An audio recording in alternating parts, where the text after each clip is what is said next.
안녕하세요.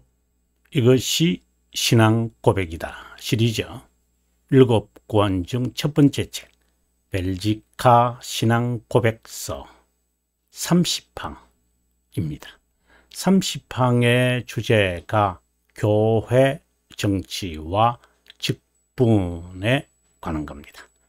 여러분 책이 있으시면 여러분이 가지고 있는 책 524페이지로 가서 저와 함께 본문을 읽으면서 그 내용을 살펴보도록 하겠습니다. 524페이지입니다.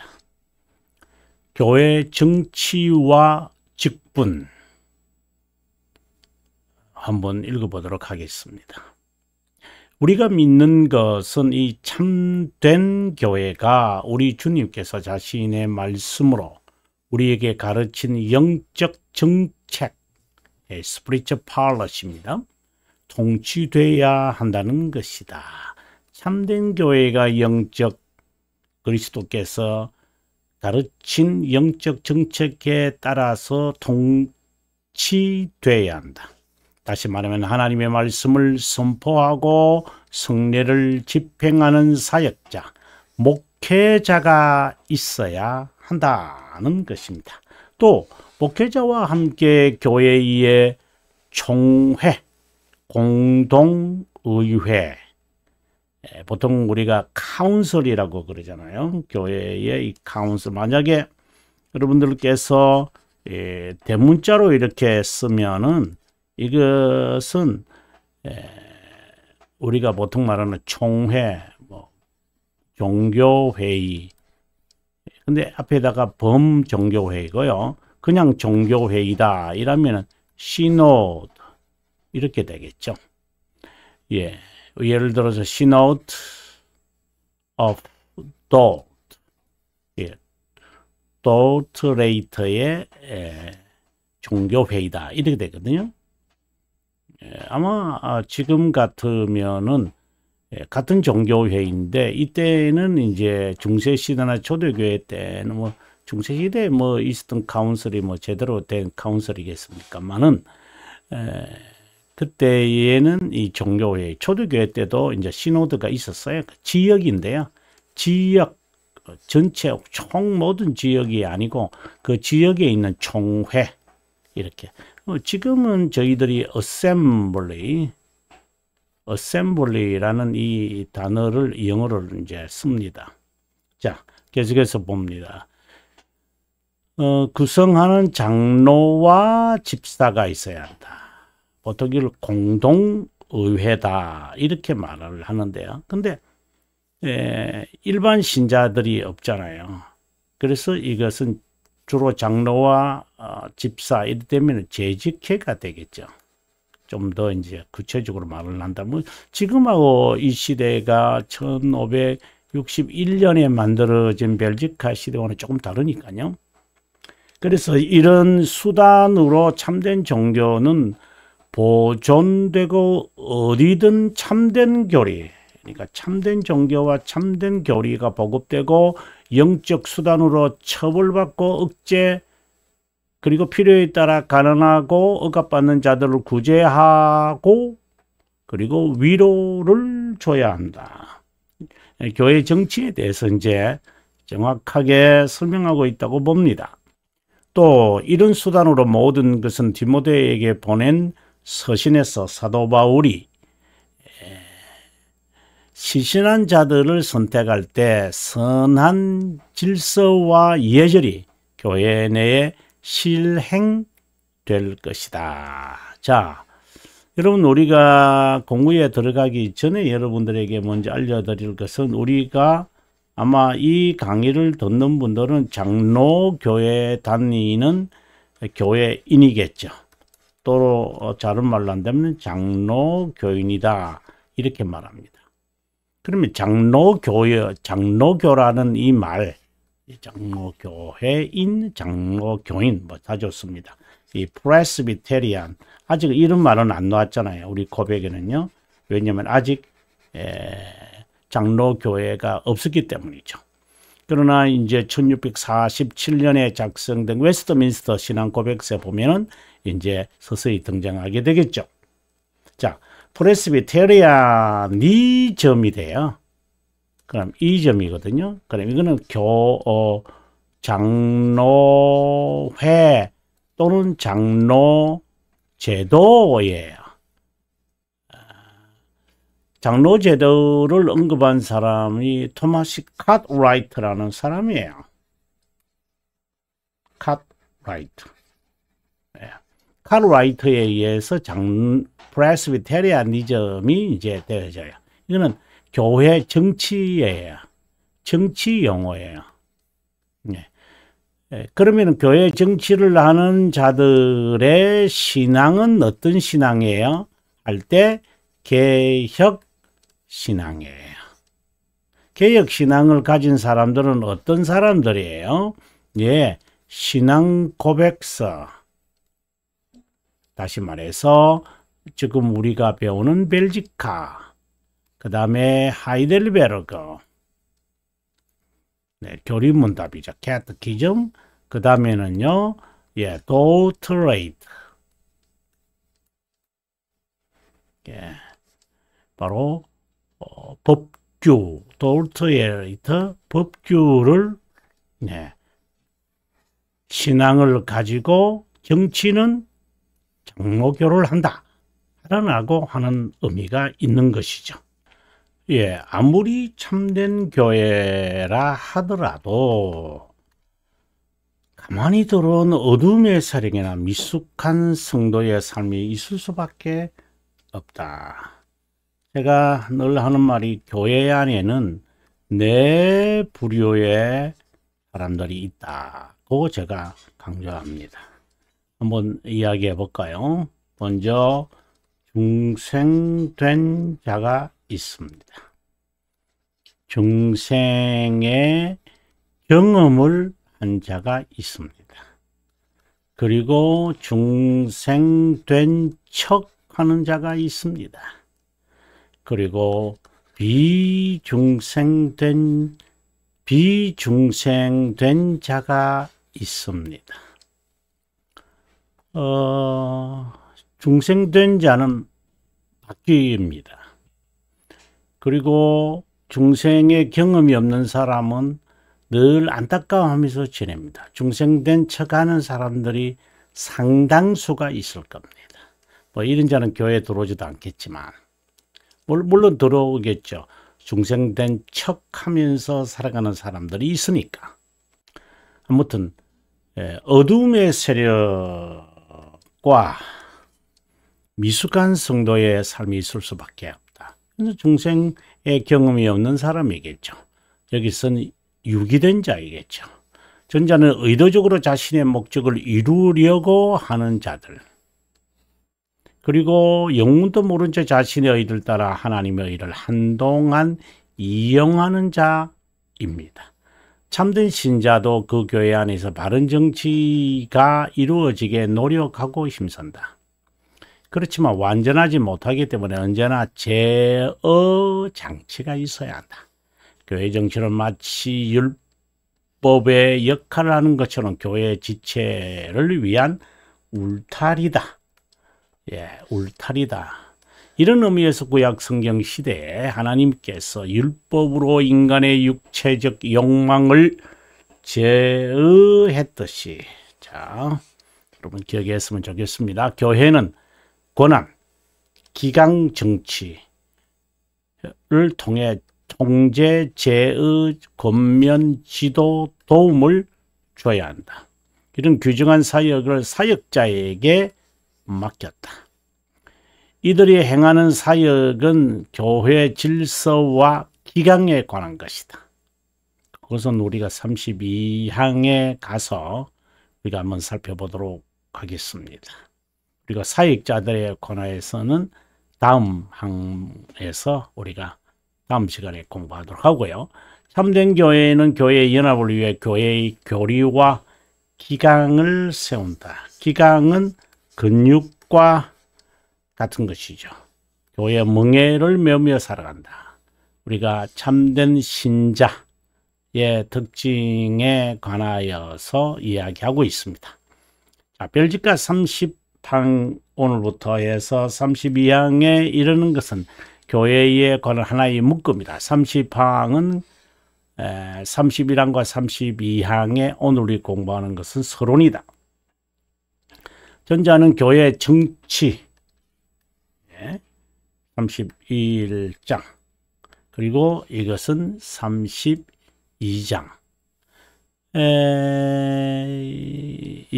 죄송합니다. 이거는 30, 그리고 이것은 32.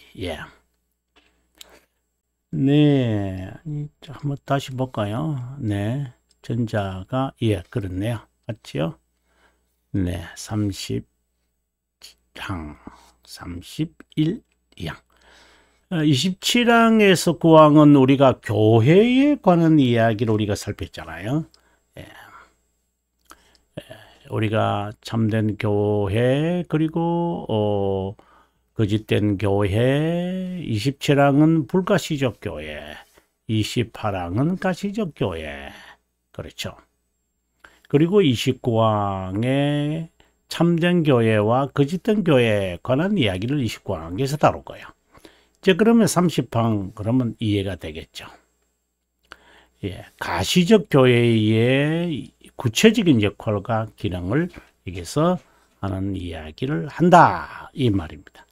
전자는 불가시적 교회, 하나님의 영역이고, 이것을 말하죠. 이 가운데서 이제 불가시적 교회 27항, 그리고 후자는 28항부터 시작을 해서 32항까지 이르는 이 모든 것은 우리가 실제로 수행해야 한다라고 되어 있습니다. 그러면 가시적 교회에 필요한 교회 정치는 무엇일까요? 참된 교회는 세 가지 표지를 지닌다고 했다. 그죠? 순전, 교회 기강. 그럼 그 교회 기강에 관한 이야기를 지금 하게 되는 것이죠. 사역자의 지도를 받아야 한다. 이게 하나님의 뜻이다. 칼빈 선생의 사권 3장 1항에 하나님은 사역자를 통해서 역사하세요. 일반적입니다.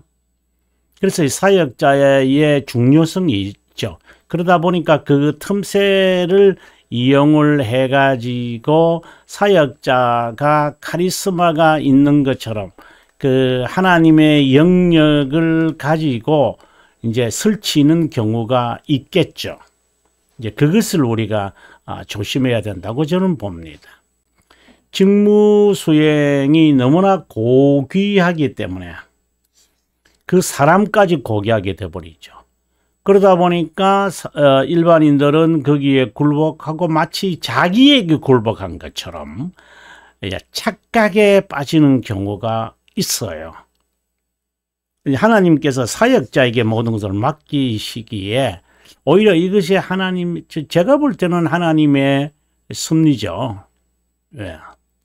자, 직무 수행은 가장 높은 영예와 평가를 받아야 한다. 찬사까지 아낌없이 받아야 한다. 그 이유는 복음 사역이 중요하고 고귀하기 때문이다. 이들의 사역은 말씀을 순전하게 선포하고 성례를 순전하게 집행하는 것으로 참된 표지를 따르고 교회를 유지한다. 목회자에 관한 구체적인 사역은 31항에 가서 우리가 자세하게 이제 살필 것이고요. 이것에 관한 지침으로 하나님은 우리에게 영적 정책을 주시다. 이 정책에 따라서 교회는 사역자를 통해 임무를 수행한다. 교회의 임무에 관해 고려할 때 교회 임무, 사역자가 하는 사역이겠죠. 삼중직을 함께 떠올려야 한다. 천사가 인간을 위한 메신저, 도움이죠.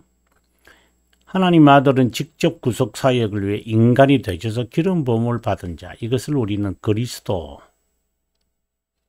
그 구속 사역을 성령 하나님께서 택된 자에게, 각자에게 이 퍼스널리거든요.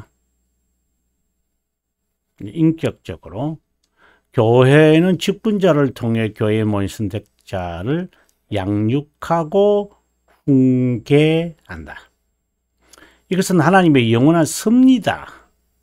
여러분, 교회에 제가 늘 하는 말이지만 교회가 세워진 목적 자체입니다. 이거는. 교회에서 이거 하지 않으면 안 됩니다. 교육을 시킨다. 참. 그 신앙 고백서를 가르친다, 신앙 교리를 가르친다니까 소교리를 배웠대요. 정말 귀한 사역입니다. 그렇게 하지 않는 교회가 너무나도 많은데. 근데 그 외에는요. 이거는 평생 하는 거예요, 여러분. 평생 배워야 되는 거죠. 자, 교회에서 목회자가 중요한 이유가 있습니다. 성도들이 이제 목회자들에 의해서 배우는 하늘 교리로서만 자라가게 되어 있습니다.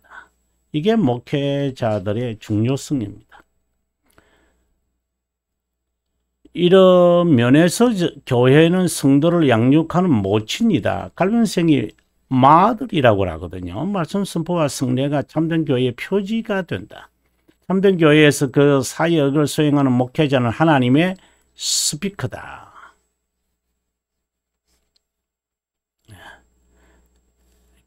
교회는 마들이고 사역자는 입이다. 마우스다. 사역과 직무가 중요한 것이지 목회직이나 목회자의 계급 군주가 아니다. 사역자는 영권을 가지다 보니 막강한 권력을 마치 그 공직자라고 생각하시면 돼요. 국가에서 공직을 감당하기 위해서 공권력을 줬잖아요. 공권력을 줬거든요. 근데 이 공권력을 가지고 배임하면 안 되죠. 아주 큰 죄거든요. 그것처럼 목회자도 목회직은 아주 귀중한 겁니다. 근데 그것을 배임하면 안 돼요. 교육시키는 거예요. 네. 자신의 신앙이나 신념을 따르는 것이 아니라 하나님의 말씀을 수행하는 설번이다. 종이다. 스피커다. 게다가 목회적 성공, 수적, 영적 성장, 업무의 성공, 실패는 목회자 자신의 능력에 근거하지도 않는다. 사람 좀 더 모았다고 큰 소리 뻥뻥 치는 인간들 조심해야 됩니다.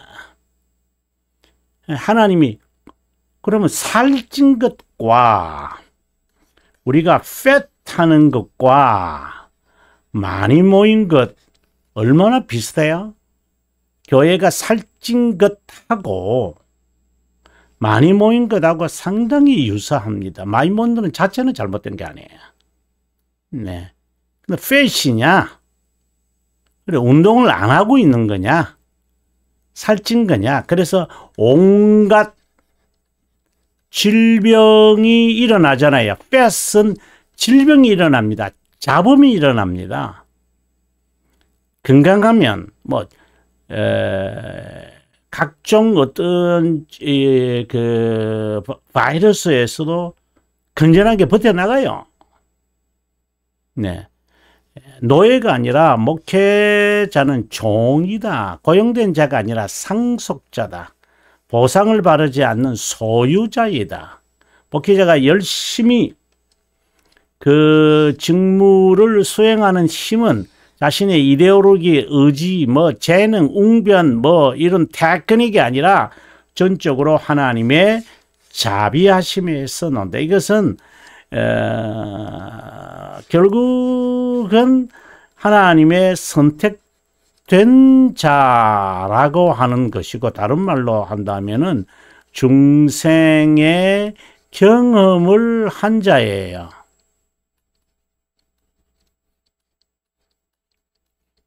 참된 교회 표지 중에 하나가 성례를 순전하게 집행하는 것인데, 참된 목회자는 그리스도께서 제정한 두 성례 외에 다른 것을 슬그머니 집어넣고 자기 생각이 옳다고 판단하는 때로 성례가 은혜의 방편이라고 생각해 가공, 조작하면 안 됩니다.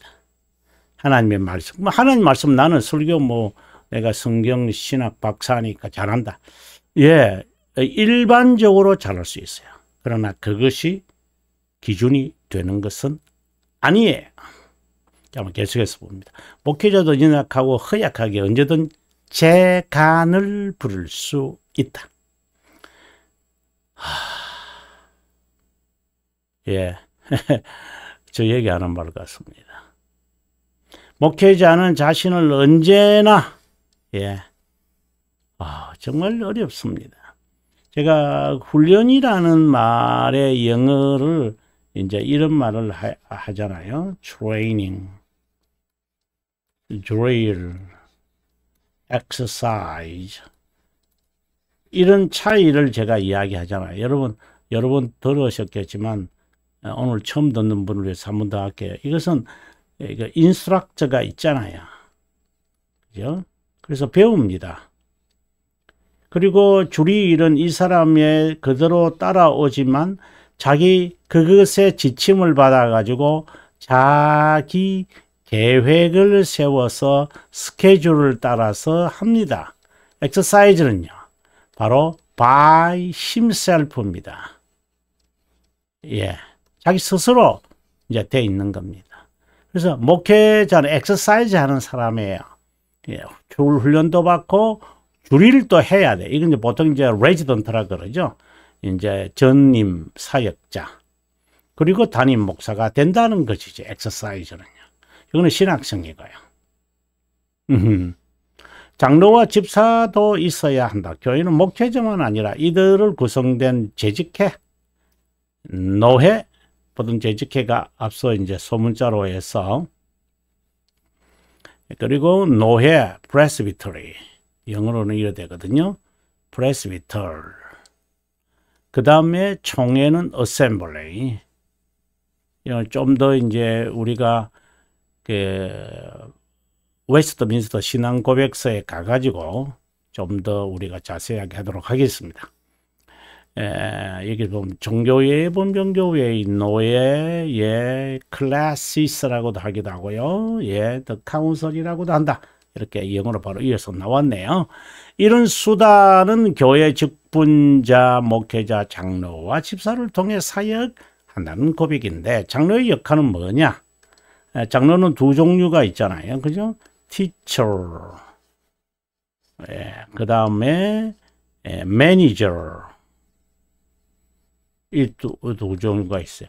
이제 목사님은 이 둘을 다 하고 특별히 장로라고 하는 분은 이제 매니저 하는 거죠. 집사는 구제 사역을 수행한다. 특별히 집사는 구제 물자를 배분하고 병든 자를 가난하게 한다. 이게 안수 집사를 말합니다.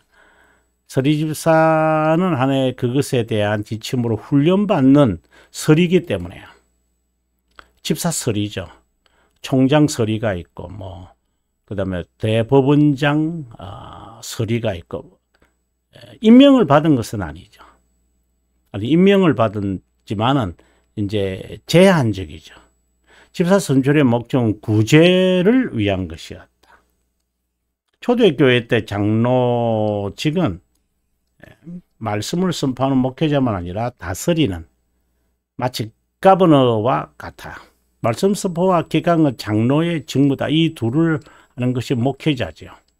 그래서 이제 이것도 하는데 특별히 이것은 장로가 해야 돼요. 장로가 기강을 안 세우면 어떻게 해요? 장로는 물주 아닙니다. 그것은 집사가 물주입니다. 그래서 조직교회에 안정된 교회를 가보면은 이제 안수 집사님들이 이제 재정을 담당하잖아요. 그러니까 책임져야 됩니다. 목회자도 장로이기에 기강의 책임을 만다. 기강은 교회가 지닌 열쇠 중에 하나다. 그럼 하나는 다른 건 뭘까요? 복음 선포죠. 그래서 하나는 복음 선포고 그 다음에 기강 이 두 가지가 바로 열쇠가 되는 거죠. 교회는 게으른 자를 부추기고 욕망을 억제하고 숨을 화해시킨다. 기강의 단계는 개인의 훈련부터 시작을 합니다. 그리고 권면을 합니다. 그런데 거절한다. 그러면 단절해야 됩니다. 그래서 출교 또는 수찬정지라 그래요. 기강을 실천할 때 주의할 일은 성격이 일가지 않는 죄들이라도 발각되면 수정한다. correction. 아버지의 심정을 가지고 권면하고 징계한다. 엄격하게 해야 된다. 회개의 증거가 나타나면 언제든지 이제 풀어야 되고요. 형제로 다시 돌아와야 되고요. 근데 성찬식을 참여하지 못하게 해야 됩니다. 그런 것이 나타나기 전까지는. 교회 정치는 성경적이어야 한다. 교회 운영은 이제 매니저하는 거죠. 비즈니스가 아닙니다. 교회의 운영은 매니지입니다. 바로 비즈니스가 아닙니다. 이거하고는 다릅니다, 여러분. 그죠? 아시죠? 예. 하나님의 영적 정책을 말한다. 말씀 선포만 아니라 기강은 진리, 성경의 진리다. 교회 직무를 수행하기 전에 직무를 맡길 사역자에 관한 것은 다음 항목에서 자세히 고백한다. 우선적으로 신실해야 하고 선한 질서와 예절이 있어야 한다. 정말 중요하게 저도 여깁니다, 여러분. 예절이 있어야 한다. 사랑은 무례히 행치 않는다. 무례하지 않는다. 이렇게 되어 있잖아요. 성경에 기록된 대로 장로나 집사만 아니라 목회자를 선출을 하는데 이상한 궤변을 쏟아내거나 토해내지 말고 교단은 목회자를 양육하고 목회자는 교회를 섬겨야 한다. 그렇지 않으면 교단이나 교회와 목회자는 거짓된 자다. 자, 우리가 여기서 결론을 이제 다음 시간에도 좀 더 느끼겠지만 양육자, 목회자는 그 다음에 선포자, 그 다음에는요 운영자, 정책을 실행하는 자. 이게 여기에 이것은 맞는데 대전제인데 이걸 구체적으로 이제 들어가야 되겠죠.